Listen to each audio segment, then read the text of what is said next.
Eu não fiquei surpreso em relação à justificação da política americana. Esse muro é algo criminoso, ele tem que ser derrubado.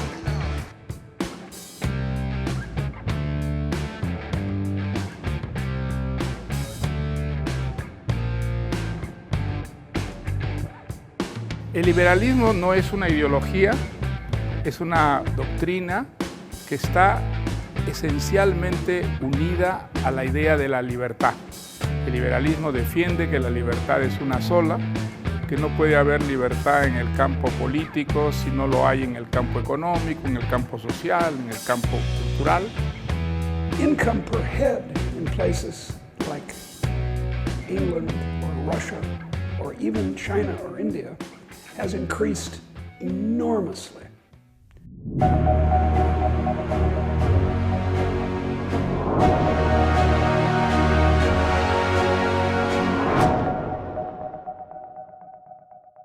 Feliz 2020 para todos vocês. Ano novo aqui e queremos começar o ano trazendo inspirações. Então vamos falar sobre como a liberdade pode vencer o populismo. Ontem falamos sobre o avanço do populismo na última década, mas hoje estamos na nova década. Então é tempo de falar sobre os avanços da liberdade. Para isso, eu, que sou Mano Ferreira, diretor de comunicação do Livres, estou ao lado de Magno Cal, nosso diretor de políticas públicas. Olá, Mano. Olá, todo mundo. Feliz ano novo. E de Paulo Gontijo, nosso diretor executivo. Oi, gente, tudo bem? Para vocês que estão recuperando os fígados de vocês hoje, nada melhor do que um programa do Livres Notícias. O ano é novo, mas a roupa é antiga. Não reparem, não. Sim. Seguinte, vamos começar o ano com otimismo. Como é que a liberdade vai ganhar do populismo? Saindo do castelo, descendo para a planície, falando com as pessoas e deixando de ser um movimento que fala só para os seus e só de macroeconomia. Ser popular não é um demérito e a gente sempre confundiu as duas coisas. Então, acho que assim, para o liberalismo ganhar escala e ter mais relevância política independente, sem ter que montar em algum outro projeto político, tem que ganhar corpo, tem que ganhar cheiro de povo, tem que parar de de ser um movimento introspectivo, e virar um movimento mais extrovertido. Acho que a melhor definição é essa. Muito bom. Nós temos exemplos no mundo para nos inspirar, Magno? Nós temos diversos exemplos. Eu acho que se a gente olhar o que aconteceu no leste europeu depois que a União Soviética caiu, depois que o muro foi retirado, a marretada pela população alemã, a gente vê como que uma sociedade livre, uma sociedade vibrante pode se tornar mais próspera, pode dar mais liberdade aos seus habitantes, pode fazer com que a liberdade vença a promessa de uma vida mais fácil, porém mais controlada, menos protegida, porém mais inspiradora. O que a gente se vê hoje é contra, não é uma força como naquela época a União Soviética ou a ideologia do socialismo real, né, que te cuida do berço à tumba, mas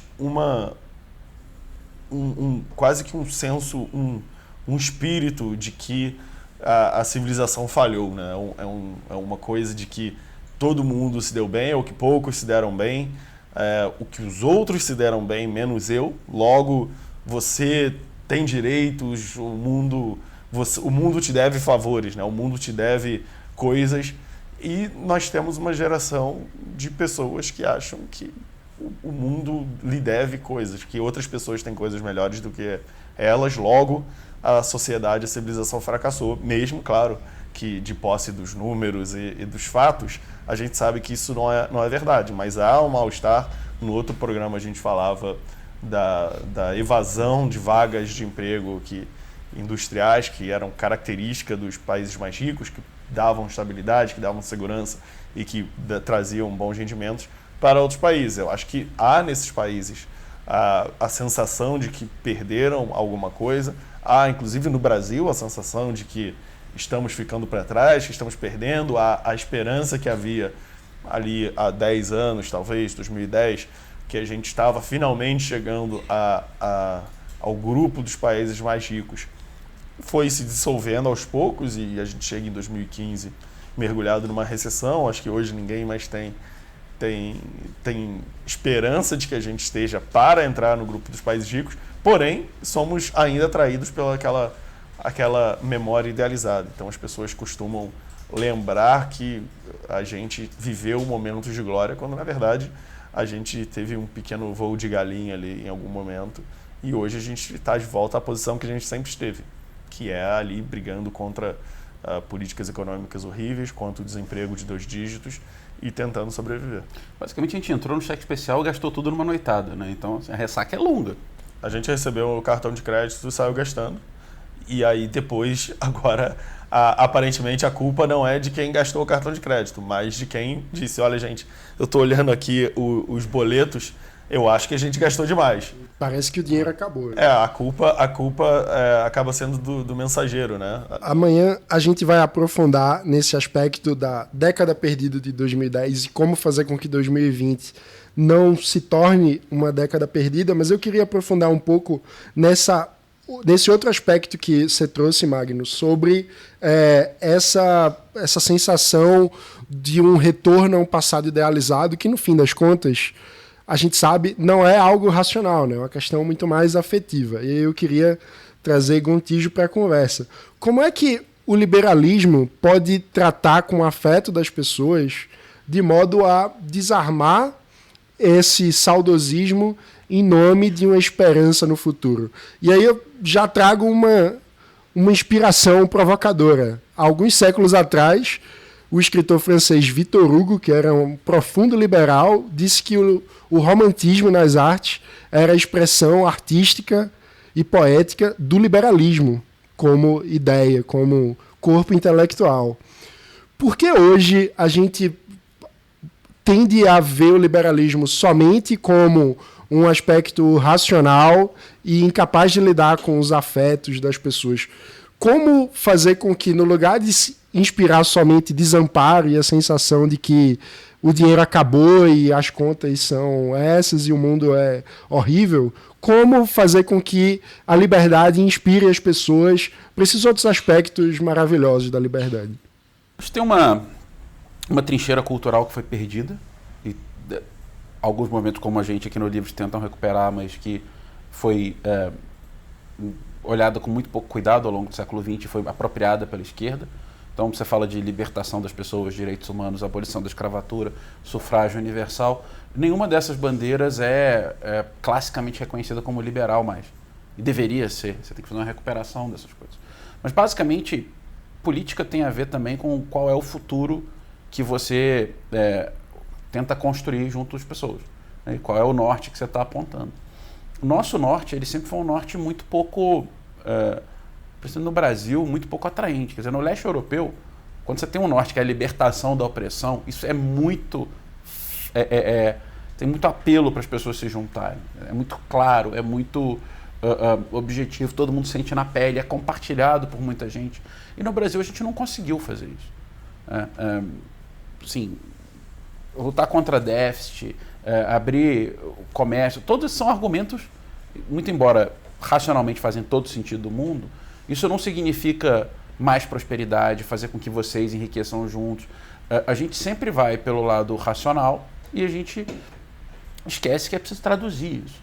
Pois é, você estava falando e eu fiquei pensando, mas a gente também é o país do Rapa, onde o Estado rouba mercadoria de comerciantes honestos. Nós somos o país em que a vigilância sanitária, porque pega uma norma incorreta de como os ovos estão armazenados no mercado. Isso já aconteceu em Recife uma vez. Pega todos os ovos de um comerciante de ovos de galinha. A gente é o país que dá voz de prisão para gerente de supermercado porque tem um produto fora da validade. Isso acontece também. A gente é o país do autoritarismo burocrático. Como isso que é tão concreto, como o que falta para o liberalismo no Brasil inspirar a libertação desse tipo de opressão que, quando as pessoas veem um vídeo de um policial tirando mercadorias de uma senhorinha de idade que só quer vender água mineral, todo mundo fica revoltado com isso. E como a gente não consegue, o que falta para a gente ser claramente identificado como as ideias que querem que as senhorinhas não sejam agredidas pela polícia porque estão vendendo água. Falta a gente dizer que a gente é o grupo que não quer que velhinhas sejam agredidas quando o Rapa chega. E falta dizer isso pra velhinha. Falta dizer para outras pessoas também. A gente... Cara, a culpa é nossa, né? A culpa é nossa também. Eu acho que o Brasil tem um déficit aí educacional, um déficit civilizatório, um déficit de justiça que faz com que as pessoas torçam pela porrada, faz com que as pessoas torçam pela força. Na dúvida, torce pela força, porque a força é o quê? É a justiça imediata, né? Então, na impossibilidade de entender processos, a força esclarece a coisa imediatamente para você, né? Ao invés de você ir para casa ficar refletindo, não, há um processo civilizatório ali, o processo judicial é um processo civilizatório, a pessoa tem direito à defesa, a gente esclarece as coisas, mas isso é um processo razoavelmente complexo para uma sociedade que tem sede de justiça, pessoas pobres se sentem, com toda razão, absolutamente injustiçadas e não conseguem entender como a civilização deve operar, por que as pessoas devem ser protegidas. Então, a gente torce sempre pela porrada. E não consegue ter a paciência necessária. Agora, o problema das ideias liberais é dos liberais, cara, que nunca tiveram nenhuma intenção de falar com as outras pessoas. A gente nunca teve nenhuma... A gente achava que estava certo e que isso era o suficiente, né? E que a gente conseguiria implantar a nossa visão de mundo de cima para baixo, mesmo que a nossa visão de mundo seja majoritariamente baseada em processos que emerjam de baixo para cima. A gente acreditou que uma vez um governo qualquer eleito, a gente pudesse obter algumas posições na burocracia e liberalizar o Brasil de cima para baixo. É possível, mas para se tornar uma força permanente, outras coisas são necessárias. A gente cansa de dizer aqui que todos os governos, desde a redemocratização, tinham liberais em seu ministério. Porém... Até a Dilma teve o Joaquim Levy. Até a Dilma. Até os melhores e os piores governos brasileiros possuíam liberais em seus times. Por que, então, que os liberais jamais conseguiram se consolidar como força política relevante? Porque não havia categoria de base, né? A gente contratava um medalhão lá, o cara jogava, acabou. Aposentando. Aposentou, já era. A gente não conseguia fazer com que um grupo razoavelmente coeso e amplo de liberais permanecesse ativo. Porque a gente não conseguia fazer com que isso se tornasse realmente um movimento. Eu acho que isso mudou e eu acho que a gente, respondendo agora a sua primeira pergunta, a gente consegue vencer também através do convencimento, através da formação de redes, através do trabalho de formiguinha, que a esquerda sempre teve muito mais disposição em fazer, e os liberais, a direita tem seus rincões, tem seus nichos, tem sua forma de fazer também, e os liberais, sei lá, faziam um clube do livro e publicavam uma coletânea de artigos, e a vida continua. Nada contra a vida continuar. Eu acho que a atividade política não deve ser o centro da sociedade de país nenhum, mas eu acredito que é uma forma dos liberais se consolidarem como força política, termos liberais se dedicando à atividade política e tentando fazer com que ela cresça. E tentando conectar com o que o Gontijo estava falando, eu acho que um dos pontos é que as ideias de liberdade, esses valores precisam estar presentes não somente na vida política, mas também na vida cultural, né? Eu acho que o ponto que eu ia entrar é esse, assim. A esquerda conseguiu montar um ecossistema bastante sofisticado que vai de partido a sindicato, a pré-vestibular comunitário, a DCE de universidade, a formação de quadros acadêmicos. A ONG que ensina balé. Aonde ensina balé, ao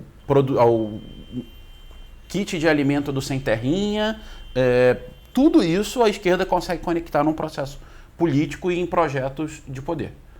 Os liberais não conseguem sair de ciências políticas, economia e direito. Não conseguem. Sim, quais são muito poucos. Quem é o autor hoje romancista claramente liberal de sucesso no Brasil? Não sei. Diretor de cinema, deve ter 2 ou 3. Qual é o pré-vestibular comunitário de valores liberais hoje? Não tem. Qual é o sindicato que não é fisiológico, onde tem uma forte presença liberal? Você tinha muito nas associações comerciais, mas que estão ficando muito governistas. E não esse governo específico, qualquer governo específico. Estão sempre com o pires na mão e ficam pulando no colo do governo da vez. Até mendigaram pelo Simples no governo Dilma, inclusive. Pois é. Então, a sofisticação da capilaridade que a esquerda conseguiu produzir ao longo de 30, 40 anos está muito longe do que a gente consegue fazer. Muito longe. E não fizeram por uma grande conspiração mundial, fizeram através do trabalho. Sim. O pré-vestibular comunitário do PCO... Não é o Foro de São Paulo que cria. Não existe por criação, não existe por 3, 4 caras que fizeram. Então, eu acho que é horrível que a gente fique, se lamentando por ter menos espaço, mas também a gente não quer se expor, não quer fazer coisas, não quer... E se a gente não levantar isso agora, como é que corrige? Como é que a gente chama alguém e fala assim, cara, vamos lá, vamos fazer um pré-vestibular, vamos começar a mobilizar a base, vamos começar a fazer política liberal mesmo.